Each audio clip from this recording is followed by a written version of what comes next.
नमस्कार सांग मैंने बैग खंडे धरी बाहरी गलु बजार करी आज हाटरू आनिथिलु छनछनिया पालंग शाग हाट पाख मंदिर रे सजा होइतिबा देखि ठाकुरंक दर्शन पाई गलु सेठारे श्री हनुमान मूर्ति सह राम लक्ष्मण सीतांकर विग्रह मध्य पूजा करा जायछि। हाटरू आनिथिबा पालंग को प्रथमे धोई सिझेई देइथिली। सिझा पालंग सह अदा रसुण किछि जीरा आउ टिके लूण देई ग्राइंडिंग कर देइथिली।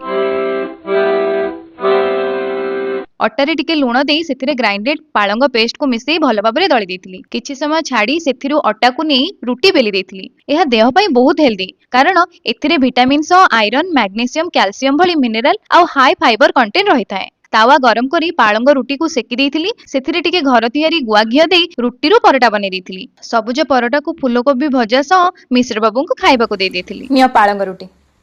हमने सुना था पालंग रोटी खाने से चुटी बढ़ेगा। बढ़ेगा बढ़ेगा। Wow, beautiful.